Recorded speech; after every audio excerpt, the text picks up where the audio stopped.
Pedir para você economizar água pelo bem da natureza é o pior tipo de manipulação social que pode se infligir a alguém.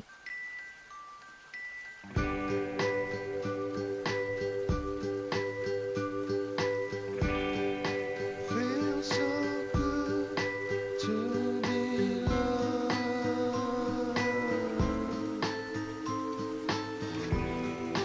Life is too short to stop. Try a little L'eau est un bien trop précieux pour être gaspillée.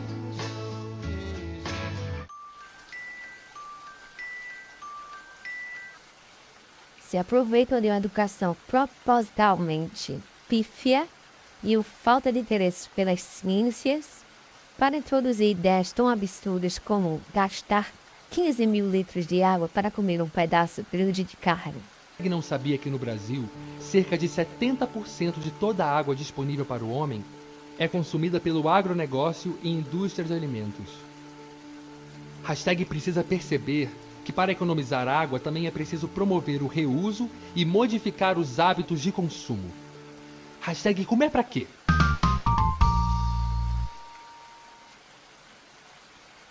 Sei que agora os ferozes amantes da natureza estão gritando aos berros nos comentários, enquanto os iludidos riem do circo pegando fogo e não percebem que a água está patente na própria bunda. Mas, para todos eu digo, possivelmente todos entraremos em um acordo.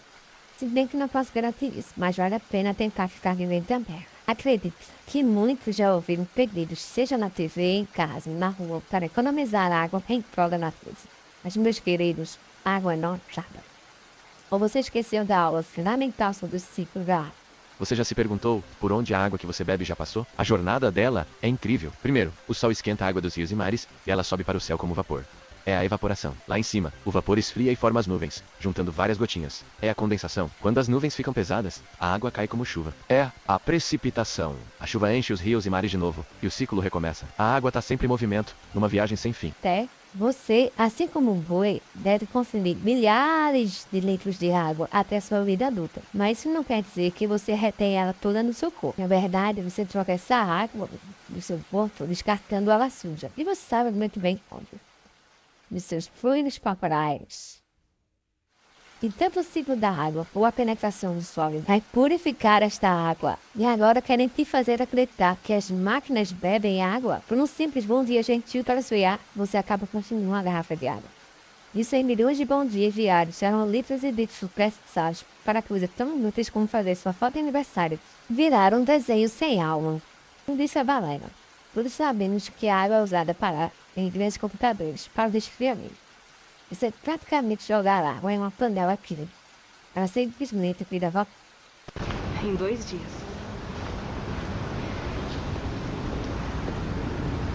Eu vou te encontrar no farol.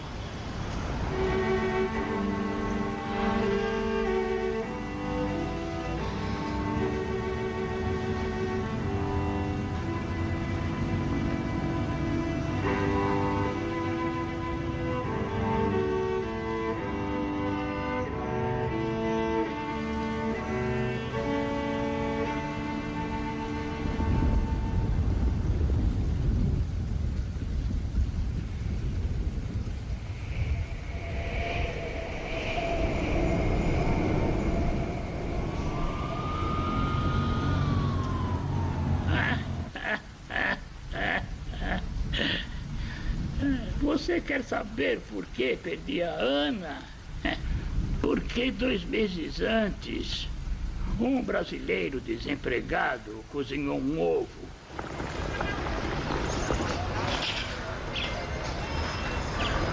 E o calor... O calor irá criar um microclima no cômodo.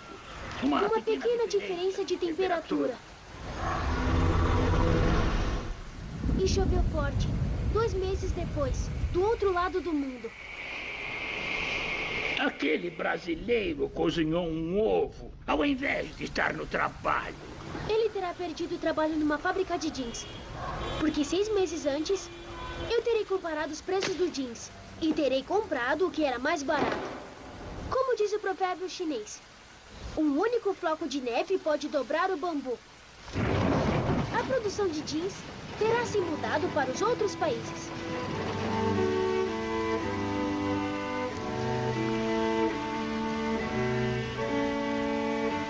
Eu perdi qualquer rastro da Ana.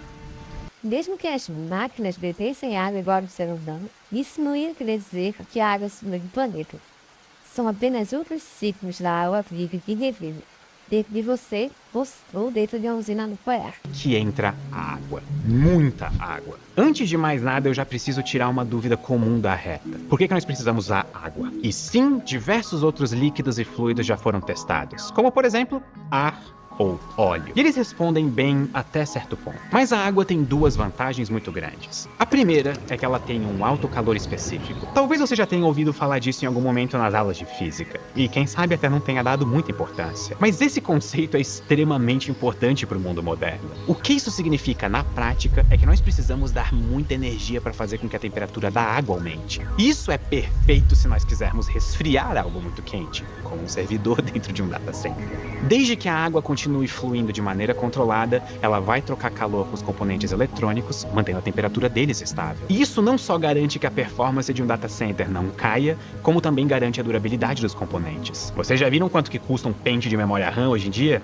Então, e a segunda vantagem é que a água é, pelo menos em teoria, de fácil acesso. Nós não precisamos sintetizar algum composto químico ou construir mais infraestrutura para produzir água.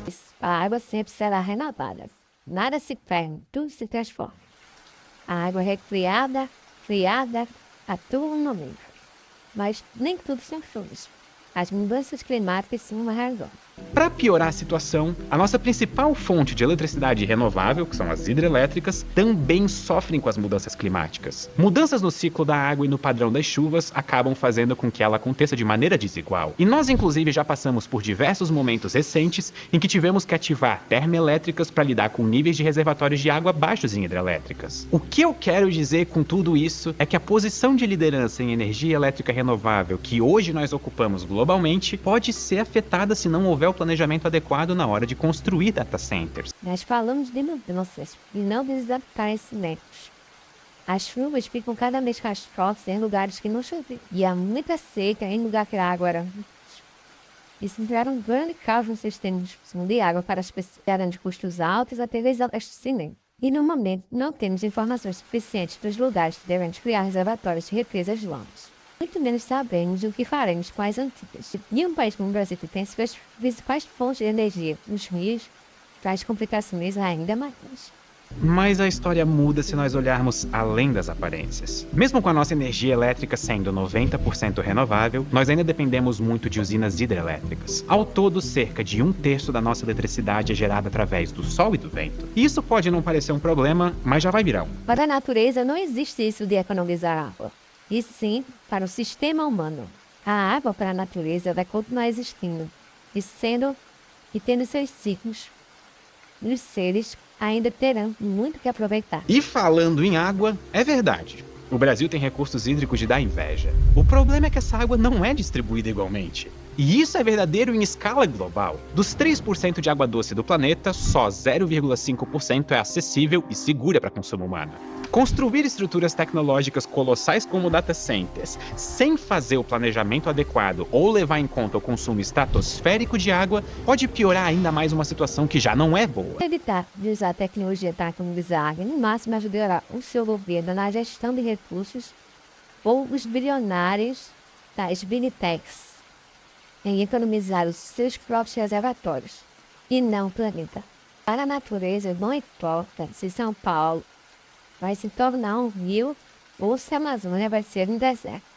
Sempre haverá natureza, como os peixes em cidade inundada ou os ratos e baratas em cidades devastadas pelas guerras modernas. A natureza é resiliente, eterna e não se importa nem um pouco com a vida humana.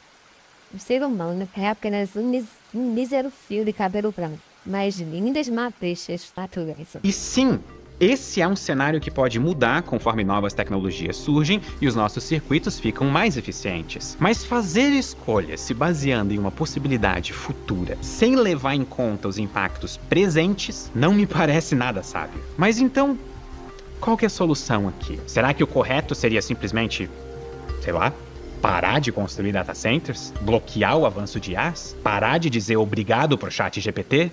Nós precisamos ser realistas. Inteligências artificiais vieram para ficar. Nós não temos como voltar para um mundo em que elas não existam. É óbvio que IAs trazem com elas desafios que nós estamos vivendo agora na pele. E toda tecnologia disruptiva tem um primeiro momento caótico. Mas nas mãos certas, IAs podem ser as ferramentas que fazem a verdadeira diferença. Então, de novo, qual que é a saída? Antes de mais nada, nós precisamos de dados mais claros e um melhor entendimento dos impactos dos data centers. E não apenas se deixar levar pela novidade para construir primeiro e descobrir depois. Os tipos de problemas que eu comentei nesse vídeo não são de natureza tecnológica. Não é um combate entre IAs e o meio ambiente. É entre IAs e a nossa infraestrutura atual e futura. Esse tipo de problema só é resolvido quando existe uma comunicação clara e transparente envolvendo as pessoas responsáveis por tomar decisões, tanto no nível municipal, quanto estadual, quanto nacional. Para deixar o meu ponto ainda mais claro, nós não podemos deixar a pressa e necessidade de processamento passar na frente de um planejamento meticuloso e responsável. Existe um mundo em que os impactos causados por data centers podem ser mitigados ou até mesmo completamente nulificados